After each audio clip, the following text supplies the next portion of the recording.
In today's video, we're doing some sci-fi tiles, a new set. Let's do it. Something new, yeah. Something new, yeah. Something new, yeah. Like something new. Hey, what's going on, everyone? This is Nick, and welcome to the Craft Shack, a tabletop hobby channel about crafting everything from terrain to the game. And in this video, I need to expand my sci-fi tile set. I need a couple of bigger pieces and kind of, make it look different. So that's what I'm going to do. And remember, if you like what you see here, consider liking, subscribing, hitting the bell. I don't have a schedule. All right, let's dive in. So I started off by measuring the original tiles, and I'm going to put a little card up top there. But it basically came out to the same thickness as foam core and cereal box and chipboard. So those three layers. So I decided, you know what? I'm going to put foam core on one side and cereal box on the other, and I'm going to make that design with chipboard being like the base of it that holds it all together. So I'm just cutting it out. I wanted to make 6x6 or 6x6 tiles here. So with a 12x12 chipboard that we get, I just cut out 4 pieces basically. All right, so here we go. I'm gonna start off with the foam core here. This is the Dollar Tree stuff. The $1, $2, $1.50, depends on where you live, right? So anyway, the reason for it is because that glue, it's the ready board. So that glue, it's easy to, it's supposed to be easy to peel. But if you run into this situation, you just go ahead and do it. It's okay. We're going to texture it up later. You just try to be nice with it and go ahead and just peel that back. And then I'm going to glue the chipboard right onto the exposed surface. I just didn't want any paper showing. It wouldn't look, it would take away from the make-believe of it.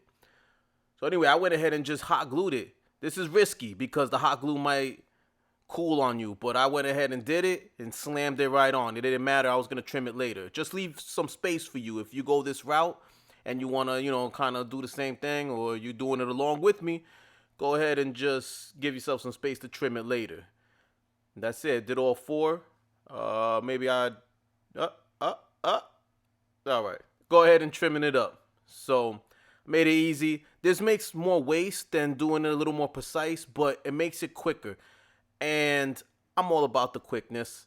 I have a lot of leftover material. The boards are $1 and change, whatever it comes out to. Time is money also, right? So now that I got them glued up, I'm going to go ahead and peel the side off. With the chipboard backing, it was a lot easier to do. See how I just did it? And plus the smaller pieces are easier too. And whoop, there it is. All right. Now, I did a couple of designs. I'm going to go through all of them, but we're just going to cover the basics here right now.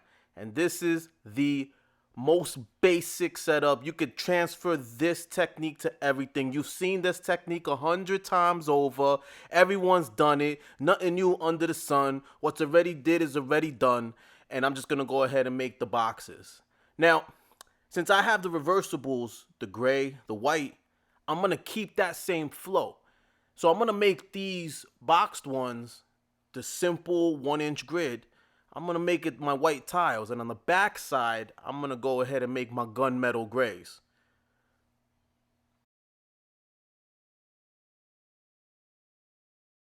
Oh, you see?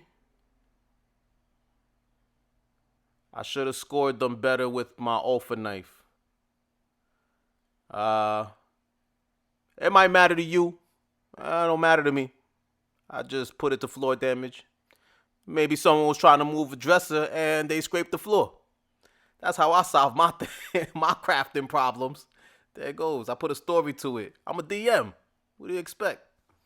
So, went ahead and did it the right way. Went the alpha knife, and then I went ahead with beveled it with the mechanical pencil. I like the mechanical pencil, especially the design of mine, because it gives a nice bevel. But that's just being meticulous. Anyway, went ahead and moved to that cereal box there. I'm going to cut 1-inch strips here. But no rhyme or reason to it. And I'm just going to use my scissors now. I cut the strips, and now I'm going to switch to the scissors to kind of chip off some 1-inch grids or half-inch grids. It looks like a 1-inch grid there. I forget. I mark an X on the side that I'm going to discard because it just comes up too short for me. Now I'm going to go ahead and chip the corners. This looks tedious, and if I was looking at it without doing it, I would think it's tedious, but reality, it's not that bad.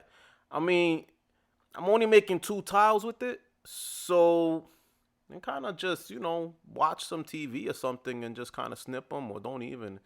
Kind of goes fast, so.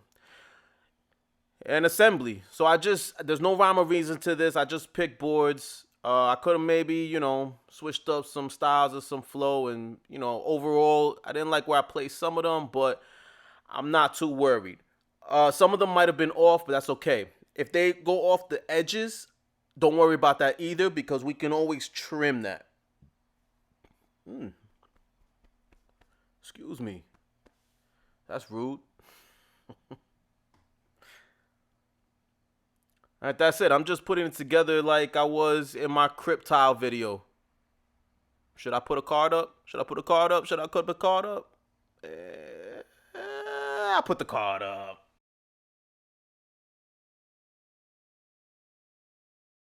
Alright. Boom. See? And then trim the edges.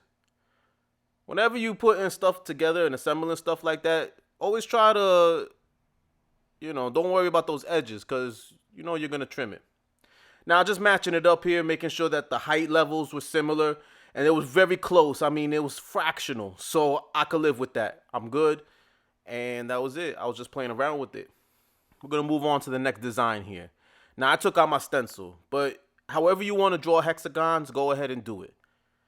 All right, I chose the 3 hexagon kind of flow there, and then I just trimmed it up. And it's not even exact. It's not even precise. That's a thing you got to, tell yourself. You got to work with yourself and work it out with you. So for me, it's all right. Because in the end, when you have the whole mosaic, you're not going to really notice. So it's real simple. I took the template, went ahead and started making the design. One after another. Boom.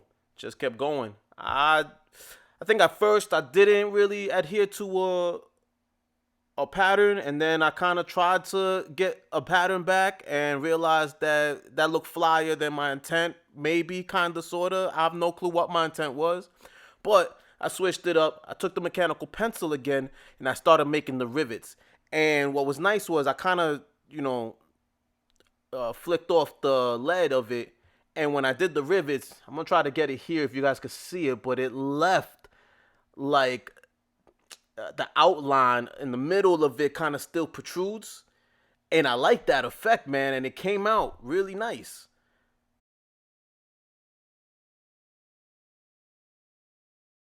We're going on to a new design now. And the reason that I chose this design here, well, let me explain. Let me backtrack a little bit. Don't be afraid to draw some designs and unique things in your terrain, because you can always cover that up with scatter, Anyway, here I took a flathead and a small one, and I just poked holes like a grate. And then I messed it up by trying to do the same thing. I should have done maybe like a spiral or whatever. But anyway, I messed it up. I'm okay with it. You know what? That's the spot that's going to get the most scatter. Anyway, I took my square and I just started doing designs. And I wanted the lines to be straight, have that like sci-fi like precision to it. And kept drawing designs. Now I chose those 3 squares to do a special design in, and I like how the circle came out with the template there. Otherwise, I just drew random lines, just trying not to make them connect when they stepped into another box, and just trying to get it so that there was some type of slant to them. However, it didn't matter what the angle of the slant was to me, because by eye they look very similar. So you go ahead for it. And that's it. That's the last design. I think there's one more. I only have 3 up. I don't know. I painted them. I based them. So I based the other ones white and then black. Did my gunmetal over the black. And then did the white. And there's the pictures, guys. So go ahead. Put the scatter on and put some of these pictures up on Twitter a while back when I did it, and that's a picture of my incubator. So maybe I'll put a card up for that, you know. And that's it. Some close-up shots. Oh, another one. I think that's it. All right, everybody. Thank you for watching, as always. And right after this goes away, I'm going to put up some links to the original tiles. And here's also a thing for the whole playlist, the sci-fi playlist that I'm doing, and it'll grow. So if you're catching this in the future, whatever it is. On the next one, guys, take it easy. Keep on gaming and remember who you're crafting for. Peace.